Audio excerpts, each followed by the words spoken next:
तो आज की वीडियो में हम बात करेंगे टॉर्क के बारे में। टॉर्क को हम टाउ से डिनोट करते हैं। अब टॉर्क की क्या होता है उसके हम बारे में सीखेंगे और उसमें कैसे कैसे क्वेश्चन बनते हैं, उन सभी क्वेश्चन को हम प्रैक्टिस करेंगे। तो सबसे पहली चीज़ क्या है, टॉर्क होता क्या है। देखिए, अगर एकदम बेसिक से बताऊं तो टॉर्क क्या है कि जो रोटेशनल एनालॉग होता है किसका, फोर्स का।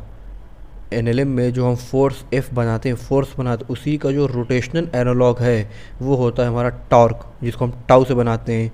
टाउ क्या होता है, टाउ होता है कि हम ऐसा फोर्स किसी ऑब्जेक्ट पे ऐसा फोर्स लगाएं जिसकी वजह से वो ऑब्जेक्ट जो है वो रोटेट करने लगे। मीन्स कि it is the rotational capability, मतलब किसी के पास रोटेशनल कैपेबिलिटी होती है उसी को हम बोलते हैं टॉर्क। कोई ऐसा फोर्स जिसके पास रोटेशनल कैपेबिलिटी, मतलब किसी भी चीज़ को रोटेट करने की अगर कैपेबिलिटी है, उस फोर्स को हम रोटेशनल एनालॉग में टॉर्क बोलते हैं, टाउ से डिनोट करते हैं। कुछ नहीं है, कोई भी चीज़ किसी ऑब्जेक्ट को अगर घुमा दे, रोटेट करा दे, मतलब कोई भी फोर्स किसी ऑब्जेक्ट को रोटेट करा दे, उसी फोर्स को हम टॉर्क बोलते हैं। सिंपल, बस हमको टॉर्क के बारे में इतना ही ध्यान रखना है। बाकी इस पे जो मेन जो क्वेश्चंस आते हैं वो इसके मतलब कॉन्सेप्ट्स को लेकर आते हैं। तो सबसे पहले एक हम लाइन लिख लेते हैं इसी में, टॉर्क में, it is the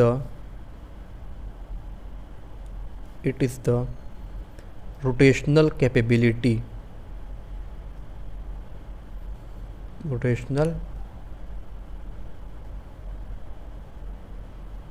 capability of force. बस हमको इतना ही ध्यान है, मेन यही है इसकी डेफिनेशन। अब बात करते हैं इसका हम क्या फार्मूला होता है, इसके बारे में बात करते हैं। तो सबसे पहले हम एक चीज़ देखते हैं,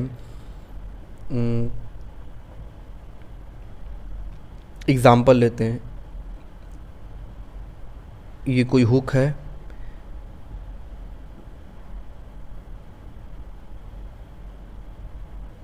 यहाँ से हमने इसको, इस पॉइंट से हमने इसको हिंज किया हुआ है। ये कौन सा पॉइंट है, हिंज पॉइंट है, हिंज किया हुआ है। और एक हमारी कोई मतलब कोई भी रॉड है, एक है, या फिर कोई मान लीजिए स्टिक मान लीजिए।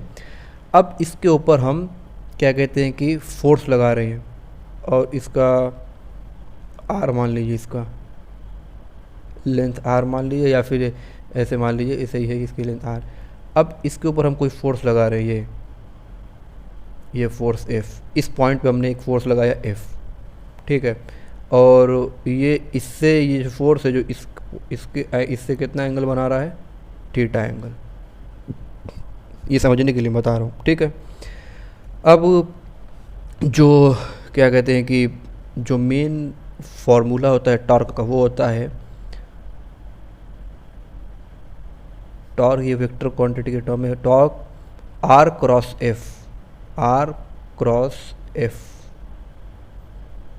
ये होता है हमारा जो मेन फॉर्मूला होता है टॉर्क का। वो इसको हमको लर्न करना है। इसको अगर हम सिंप्लीफाई करेंगे, इस मतलब क्रॉस को हटा करके अगर सिंप्लीफाई करके लिखेंगे, तो क्रॉस का जो कंपोनेंट आता है वो साइन थीटा आता है, और जो डॉट का आता है वो कॉस थीटा आता है। तो tau plus two r F sine theta, ये हो जाएगा हमारा एक दूसरा फार्मूला।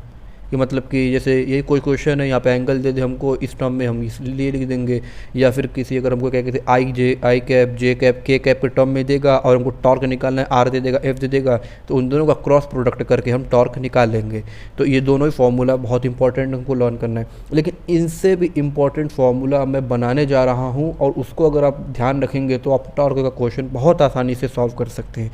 जैसे कि क्या, अगर मैं ये मान लीजिए क्या कहते हैं कि कोई है, मतलब कोई ऑब्जेक्ट है जिसकी डिस्टेंस आर है, यहाँ से हिंज पॉइंट से डिस्टेंस कितनी है, आर है। यहाँ पे मैं इसको बना देता हूँ,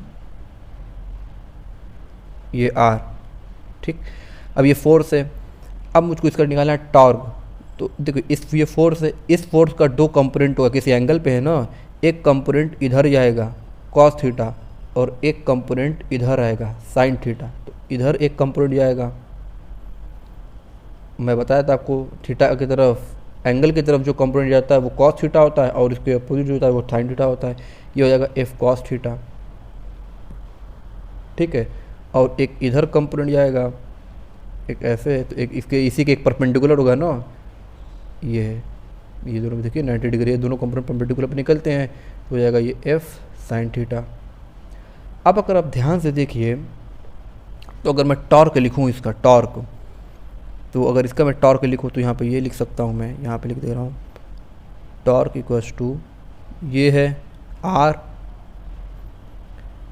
आर मतलब ये डिस्टेंस या फिर ये जो इसकी जो डिस्टेंस ये आर और perpendicular force R F sine theta. ये साइन थीटा जो है इसके डिस्टेंस के परपेंडिकुलर है, तो हम इसको ऐसे भी लिख सकते हैं torque equals to r F perpendicular. ये एक फार्मूला बहुत इंपॉर्टेंट फार्मूला, इसको ध्यान रखना है। जैसे कि क्या कहते हैं कि हिंज पॉइंट से जो डिस्टेंस होगी या फिर हिंज पॉइंट से जो भी क्या कहते हैं कि लेंथ होगी उसकी, उसके परपेंडिकुलर कोई भी फोर्स होगा वो उसको टॉर्क क्रिएट करेगा। तो जैसे कि अब इसके बारे में कैसे होगा क्या होगा ये हम आगे जब क्वेश्चन सॉल्व करेंगे उसमें बहुत क्लियरिटी के साथ हम समझेंगे। अभी आप इतना ध्यान रखिए, ये एक फार्मूला हमको ध्यान रखना है, r into force perpendicular force, r into perpendicular force. इसी तरीके से हम आर के टर्म में भी बना सकते हैं, जैसे कि ये एक फोर्स था, इन दोनों कंपोनेंट को भी भूल जाइए, ये एक फोर्स था, ठीक है, तो एक आर है ये। अगर मैं इसको, ये होता है line of action of force, मतलब कि फोर्स यहाँ तक है, लेकिन अगर मैं इसको बढ़ाऊँ ये होता है, ये इसको हम कहते हैं, इस फोर्स की लाइन बोलते हैं line of action of force.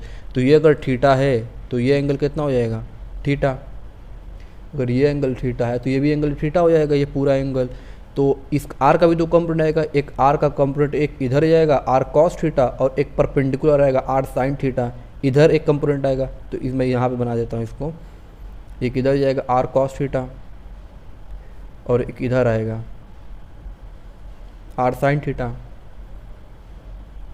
देखिए ऐसे थोड़ा सा ऐसे हो गया, इसको हम ऐसे करेंगे, ये है ना, यहाँ से ऐसे आएगा परपेंडिकुलर, ये होगा आर साइन थीटा। अगर यहाँ पे आप ध्यान से देखिएगा, अब यहाँ पे हम टॉर्क निकाल सकते हैं, ये है फोर्स और ये परपेंडिकुलर डिस्टेंस। तो टॉर्क हम निकालने के लिए आप लिख सकते हैं force into perpendicular distance from line of action of force. क्या चीज़, परपेंडिकुलर डिस्टेंस, मतलब फोर्स दिया है उसकी बस परपेंडिकुलर लेंथ अगर हम ले लेंगे, परपेंडिकुलर डिस्टेंस से ले लेंगे, तो हम टॉर्क डायरेक्टली हम मल्टीप्लाई करके भी निकाल सकते हैं, बाकी कंपोनेंट करके तो इस तरीके से निकाल सकते हैं, और अगर थीटा के टर्म में देगा तो इस तरीके से। तो ये याद करने की कोई ज़रूरत है नहीं, बस यही दोनों मेन याद कर लिए, ये दोनों अपने आप डॉन रहेगा कि टॉर्क आर क्रॉस एफ और R F sine theta, cross का जो सिंप्लीफिकेशन होता है साइन थीटा होता है। तो ये हो गया tau equals to F into r perpendicular. अब बात आती है कि अगर इसमें लिखें तो इसको हम ये भी लिख सकते हैं परपेंडिकुलर डिस्टेंस, बोला हूँ मैं ये है फोर्स, ये है फोर्स और ये है परपेंडिकुलर डिस्टेंस, ये है फोर्स और ये है इसकी परपेंडिकुलर डिस्टेंस, ये परपेंडिकुलर डिस्टेंस और ये है फोर्स। तो ये परपेंडिकुलर डिस्टेंस ये है आर साइन थीटा। तो एक ये मतलब फार्मूला ये नहीं बन रहा है, बस वैसे ही मैं समझाने के लिए लिख दिया हूँ इसको। तो हम बात करते हैं अपने पहले क्वेश्चन की। सबसे पहला क्वेश्चन है, a force F I cap plus J cap plus के कैप एक्ट एट 2,3,5, मतलब ये फोर्स इस कोऑर्डिनेट पे एक्ट कर रहा है। फाइंड टॉर्क अबाउट 0,1, -2, इस कोऑर्डिनेट के अबाउट हमको टॉर्क निकालना है। देखिए फार्मूला तो हमारा, मैं बोला था आई कैप जे कैप के टर्म में देगा तो फार्मूला टॉर्क निकालने का वही लगेगा, torque tau equals to r cross F. Formula तो यही लगेगा आपका। लेकिन बात ये, फोर्स दिया है आई कैप जे कैप ठीक है, लेकिन ये जो डिस्टेंस है या फिर जो आर है वो दो दिया हुआ है, मतलब एक कोऑर्डिनेट ये दिया है, इस कोऑर्डिनेट पे फोर्स लग रहा है और इस कोऑर्डिनेट के अबाउट पूछा है। तो ऐसे केस में हम क्या करते हैं, हम नेट कोऑर्डिनेट निकालते हैं। नेट कोऑर्डिनेट निकालते हैं कैसे करके, R2 माइनस R1 करके। लेकिन इसमें यह है कि पता कैसे चलेगा कि R2 कौन सा है R1 कौन सा है। तो ऐसे क्वेश्चन में इस R निकालने में सबसे बड़ा खेल R निकालने का इस क्वेश्चन में भाई कुछ नहीं है। तो ऐसे करके याद करेंगे यार तो अब बहुत ज़्यादा परेशान होंगे और आंसर आपका बहुत ज़्यादा चांस आंसर गलत है आपका, क्योंकि आप पता ही नहीं पाएंगे R1 कौन सा R2 कौन सा है। तो इसको काटिए, मैं एक मतलब तरीका बता रहा हूँ इसको आसान करने के, सॉल्व करने का।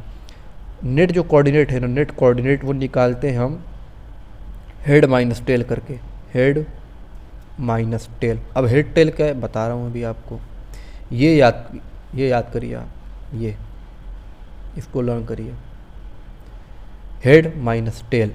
अब हेड माइनस टेल क्या है, ये है कि क्वेश्चन में जिसके अबाउट टॉर्क निकालना है, जिस कोऑर्डिनेट के अबाउट टॉर्क निकालना है उसको हिंज कर दो और जहाँ पे फोर्स लग रहा है वहाँ पे हेड बना दो। एग्जाम्पल, हमको फाइंड टॉर्क अबाउट इसके अबाउट हमको टॉर्क निकालना है, तो इसको मैं हिंज कर दिया, ये देखो यहाँ पे ये हिंज पॉइंट है 0 -2, ये हिंज हो गया। ठीक है, अब जहाँ पे फोर्स लगे वहाँ पे हेड बना दो, ये आर था हमारा। अब जहाँ पे फोर्स कहाँ पे लग रहा है, जहाँ पे फोर्स लगे वहाँ पे हेड बना दो, यहाँ पे हेड बना दिए। अब यहाँ पे फोर्स वाला लिख देते कोऑर्डिनेट। तो मैं क्या बोला हूँ कि हेड माइनस टेल करने के लिए क्वेश्चन में जिसके अबाउट टॉर्क निकालना है उसको क्या कहते हैं कि हिंज कर दो, और क्या कहते हैं कि जहाँ पे फोर्स लग रहा है वहाँ पे हेड बना दो। मतलब यहाँ पे फोर्स लग रहा है तो यहाँ पे हेड बना दीजिए हमको। अब कहेंगे कि हमको कैसे पता चले यहाँ पे फोर्स लग रहा है कि नहीं लग रहा है, तो ये हम इस तरीके मतलब एक हम तरीका बनाएं इसको आसानी से सॉल्व करने का, इसीलिए बहुत ज़्यादा इसमें कॉन्सेप्ट ना लगाएं, इसको इसी तरीके से ध्यान रखें, बहुत आसान से आपका होगा। तो कुछ नहीं है, बस आर को हेड माइनस टेल कर दी, आंसर आ जाएगा। तो R/2 हेड माइनस टेल, ये है हेड और ये है टेल, बस हेड माइनस टेल 2, 3, 5 माइनस, इसको इससे माइनस कर दीजिए 0, 1, -2, 2 -0, 2 ये x है, ये y है, ये z है, x को हम i कैप बोलते हैं, 2i cap. 3 -1, 3 -1 2 plus 2j cap. 5 -2 minus minus plus हो जाएगा तो प्लस 7k कैप। ये हमारा निकल गया r। ठीक है, ये निकल गया r, बस अब कुछ नहीं है, r क्रॉस f करना है हमको, क्रॉस प्रोडक्ट।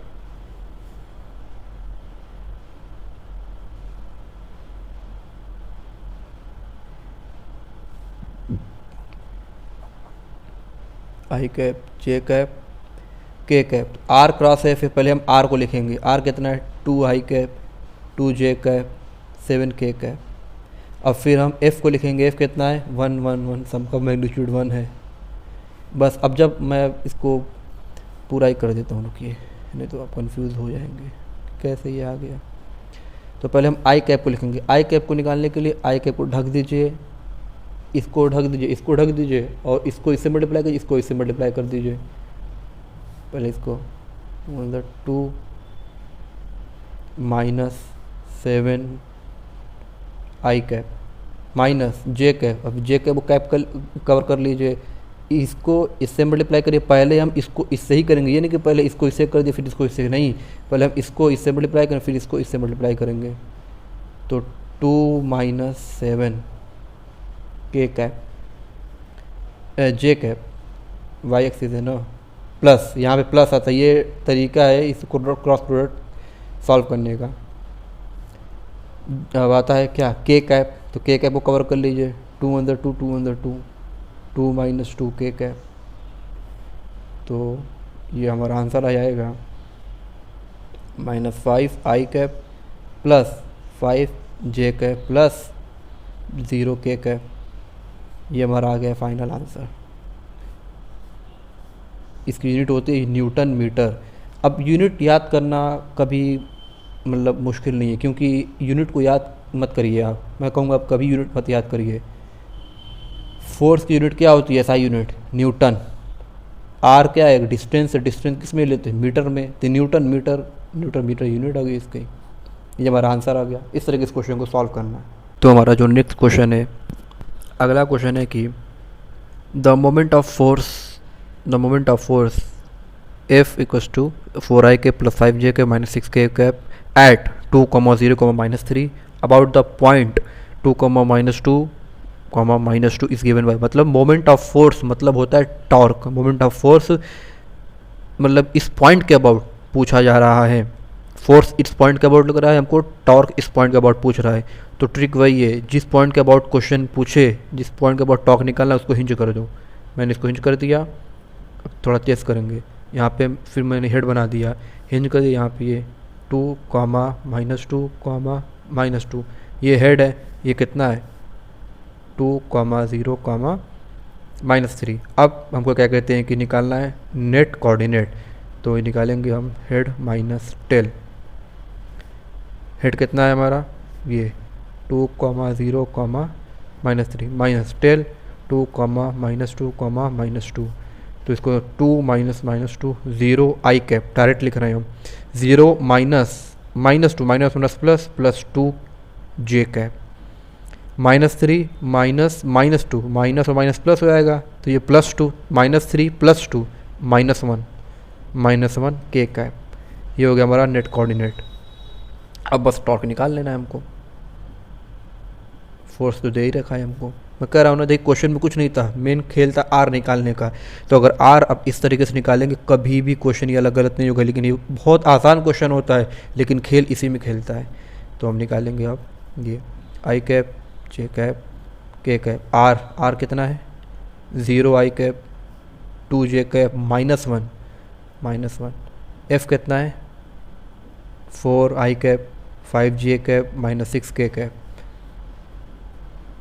तो i cap 7 12 -12 minus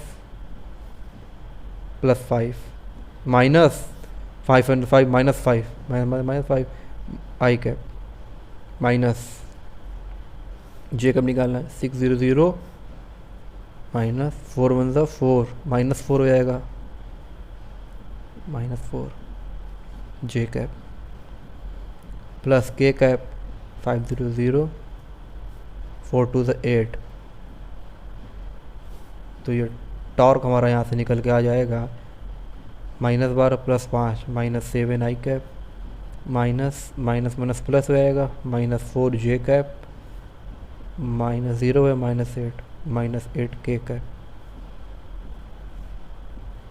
Newton metre.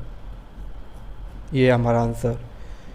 तो ऑप्शन है ए -7 आई कैप -8 जे कैप, नहीं -7 आई कैप -4 जे कैप -8 के कैप, ऑप्शन डी हमारा करेक्ट आंसर है।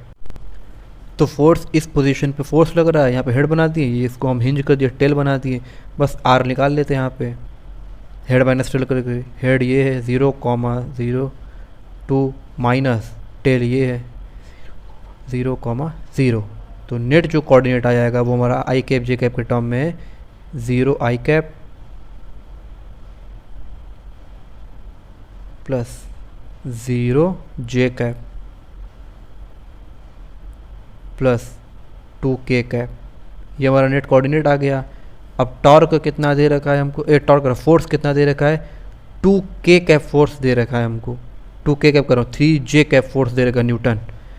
तो फोर्स अगर हम लिखेंगे सिर्फ 3 जे कैप में, बाकी सब कंपोनेंट 0 है, 0 आई कैप प्लस 3 जे कैप प्लस 0 के कैप, बस अब आई कैप जे कैप के कैप कर दीजिए।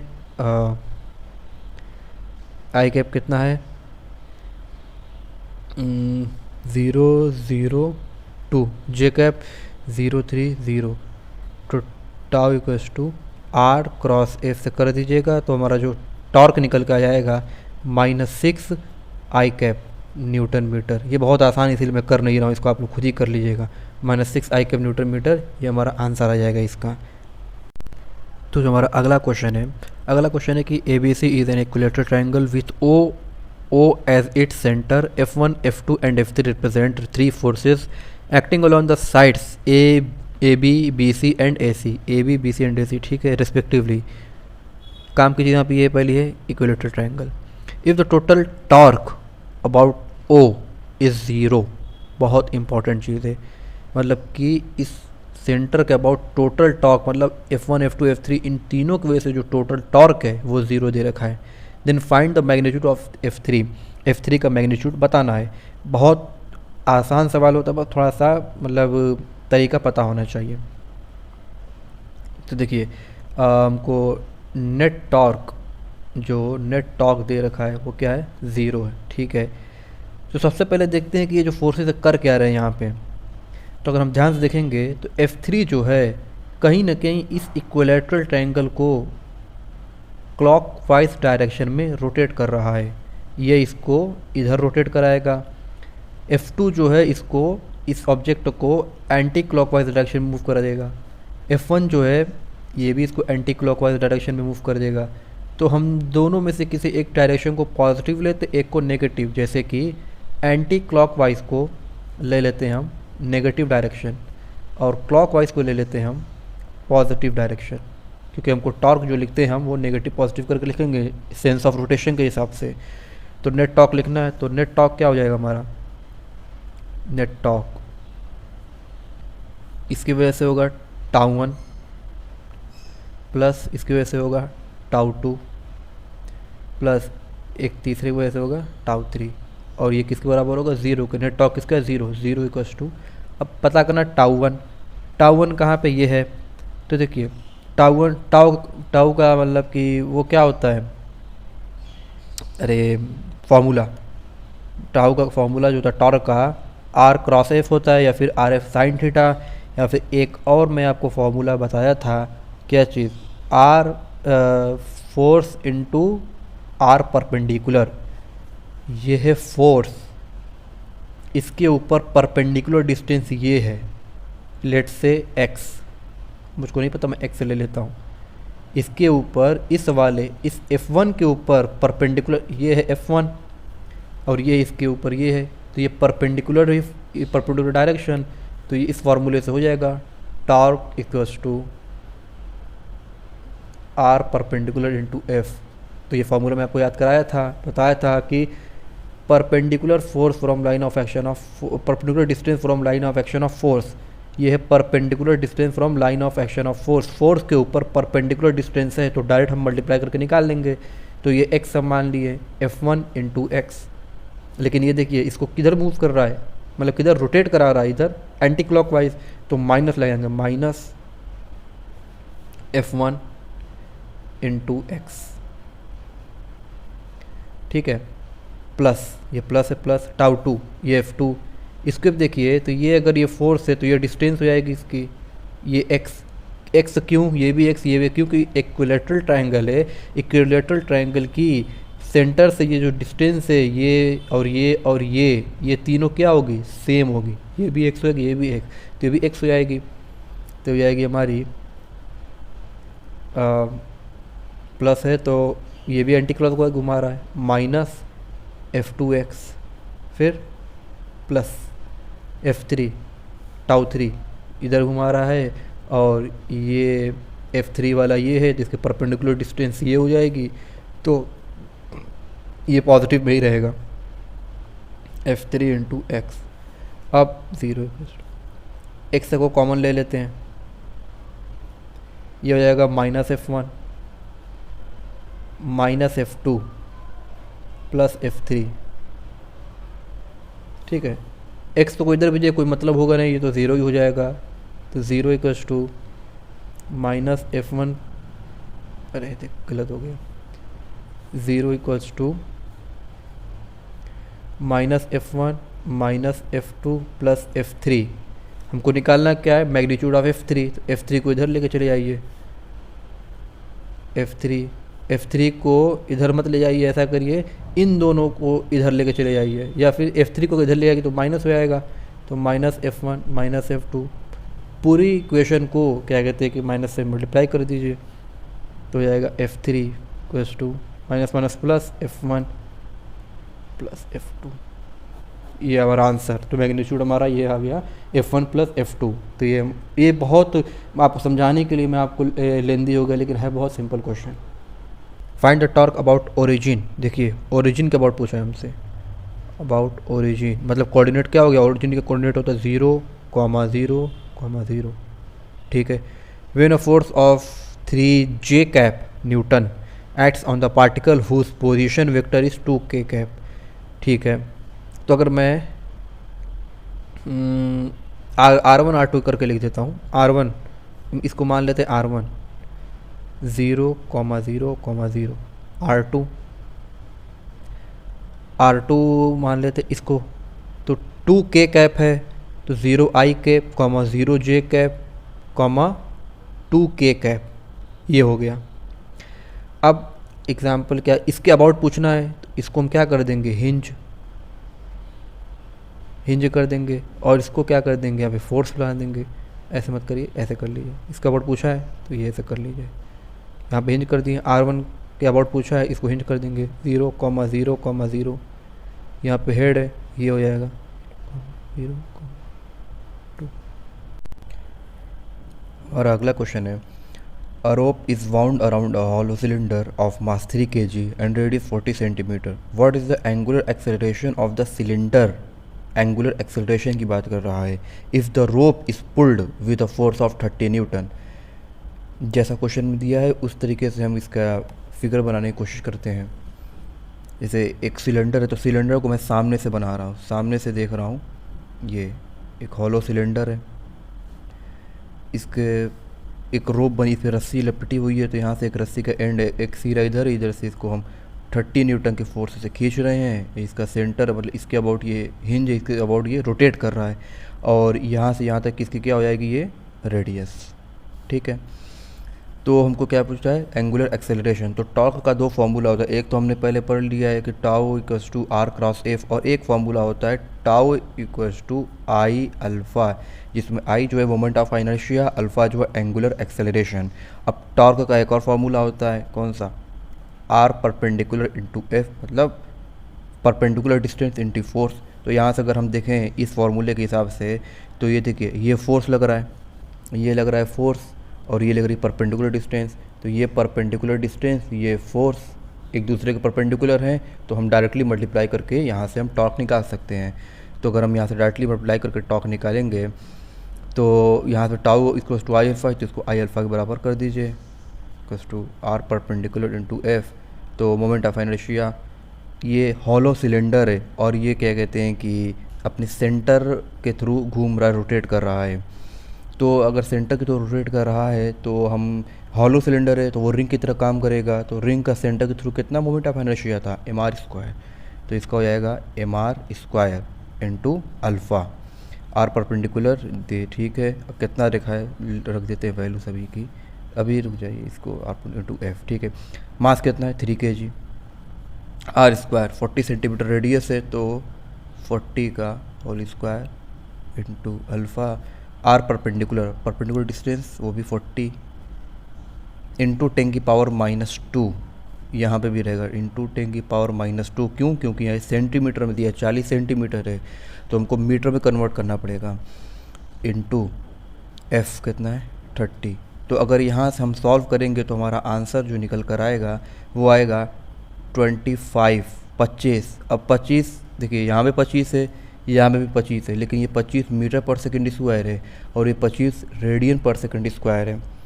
तो हम रोटेशनल मोशन पढ़ रहे हैं, तो इसमें क्या होता है कि जो यूनिट होती है वो रेडियन में चलती है, तो मीटर नहीं होगा, इसमें होगा 25 रेडियन पर सेकंड स्क्वायर।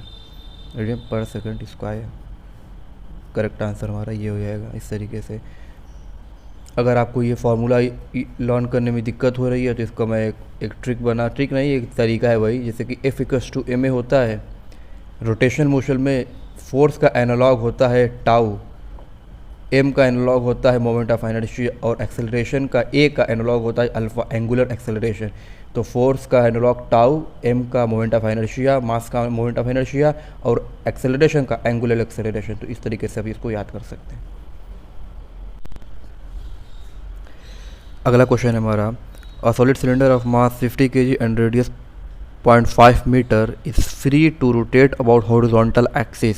अच्छा, मतलब ये सिलेंडर है तो इसको हम इस एक्सिस, हॉरिजॉन्टल एक्सिस के अबाउट रोटेट कर रहे हैं, तो सिलेंडर को हम इधर से देखेंगे, सामने से देख करके हम काम करेंगे। A massless string is wound around the cylinder with one end attached to it and other hanging freely, मतलब रोप का एक एंड सिलेंडर से अटैच्ड और एक एंड फ्रीली हैंग कर रहा है। Tension in the string required to produce angular acceleration of revolution पर सेकेंड स्क्वायर इज, मतलब कि टेंशन हमसे पूछ रहा है तो सिंपल है क्वेश्चन, जैसे पिछला क्वेश्चन कर रहे थे वैसे क्वेश्चन ये भी रहेगा। जैसे कि ये एक सिलेंडर बना लेते हैं इसमें, लेकिन अब इसमें सॉलिड सिलेंडर है, एक सिलेंडर बना देते हैं हम कि एक एंड इसे बांधा, एक एंड लटका हुआ है और इसमें हमको टेंशन बतानी है कितनी होगी, और इसके अबाउट ये रोटेट कर रहा है, ये इसकी रेडियस हो जाएगी और ऐसे बना देता हूँ, रोटेट कर रहा है इस तरीके से। तो वही formula tau equals to I alpha tau r cross F force into perpendicular distance, force into perpendicular distance, ये टेंशन इसकी फोर्स हो जाएगी, परपेंडिकुलर डिस्टेंस इसकी रेडियस हो जाएगी। तो आर इंटू टी, आई कितना हो जाएगा, सॉलिड सिलेंडर है और सेंटर से घूम रहा है तो डिस्क की तरह काम करेगा, तो एम आर स्क्वायर अपॉन 2, और ये अल्फ़ा। अब इसमें खेल है, अल्फ़ा देखिए कितना दिया है 2 रिवॉल्यूशन पर सेकेंड स्क्वायर, लेकिन जो एंगुलर एक्सेलरेशन की जो यूनिट होती है वो होती है रेडियन पर सेकेंड स्क्वायर, लेकिन इसमें रिवॉल्यूशन पर सेकेंड स्क्वायर दिया है।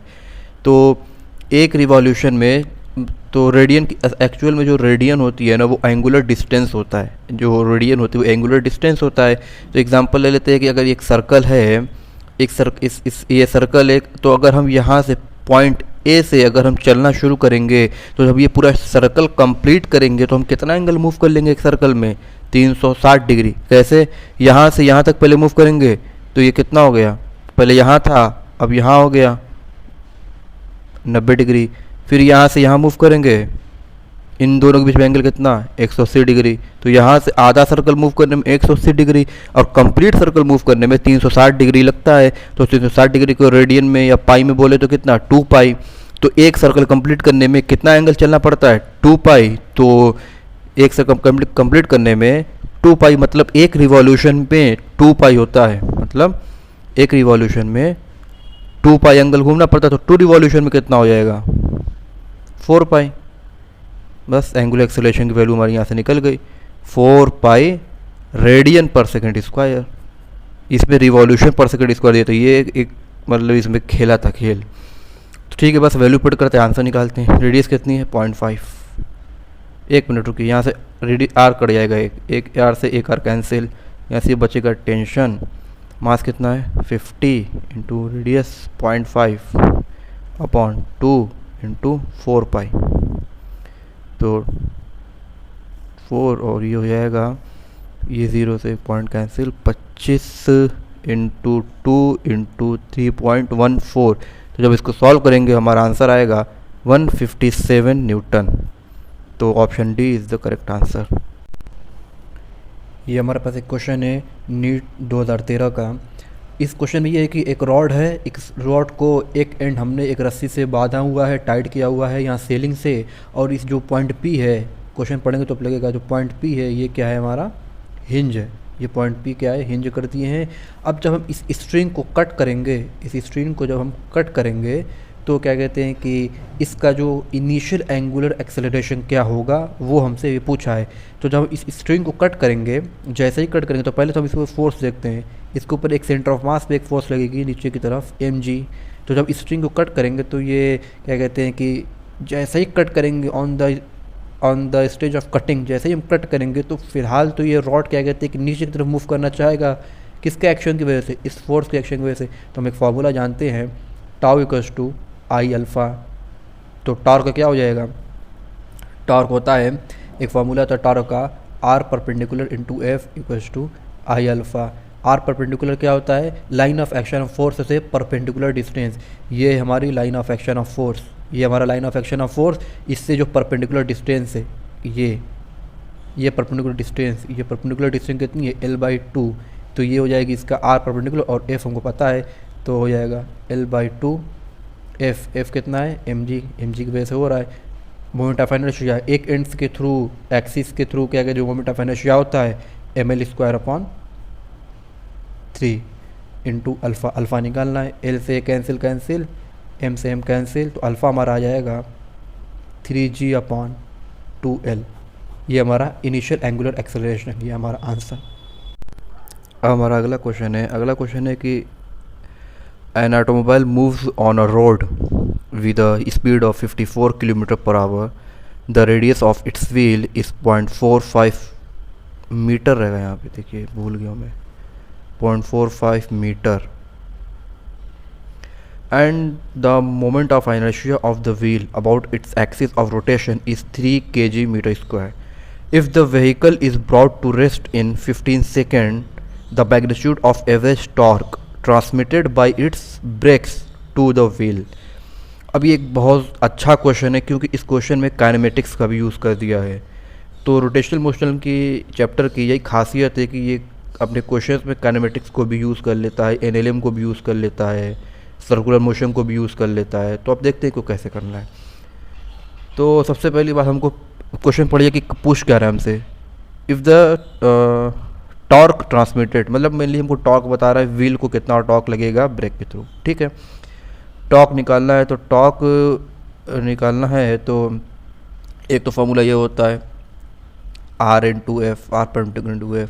एक फार्मूला ये होता है τ = I∝।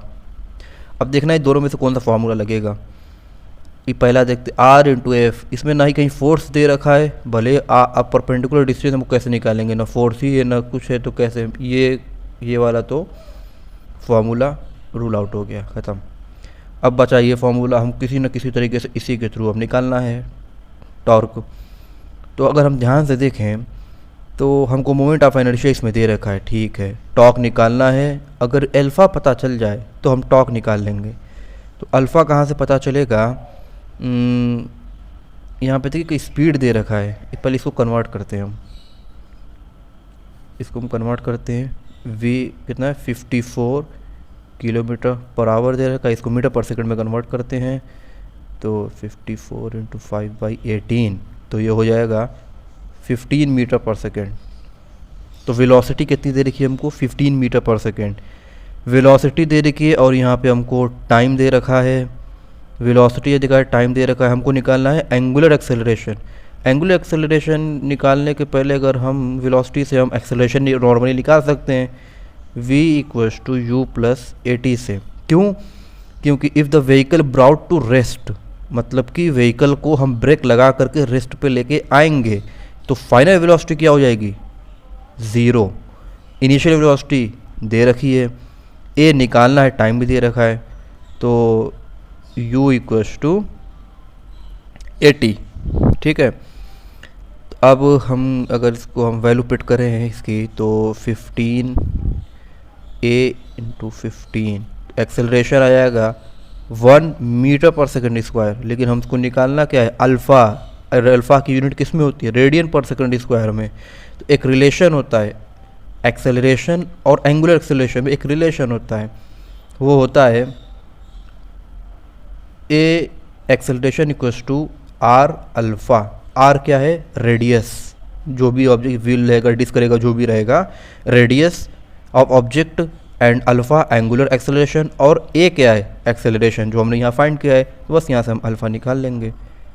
1 r दे रखा है 0.45 इंटू अल्फ़ा। अल्फ़ा की वैल्यू आ जाएगी, पॉइंट हटाइएगा, यहाँ पे 100 आ जाएगा, तो ये हो जाएगा 100/45। अब ये अल्फ़ा को इतना ही रहने दीजिए। अब हमको टॉर्क निकालना है, टॉर्क निकालेंगे डायरेक्ट, τ = I∝। तो I हमको दे रखा 3, देखिए यहाँ पे मोमेंट ऑफ इनर्शिया 3 दिया है, इंटू 100/45। तो 3 अगर इसको हम सॉल्व करेंगे ना, तो इसका आंसर जो आएगा 6.66 kg/s²। ये इसका आंसर आएगा, मतलब हमारा option A is the correct answer. तो यहाँ तक 100 का कॉन्सेप्ट हमारा कंप्लीट होता है।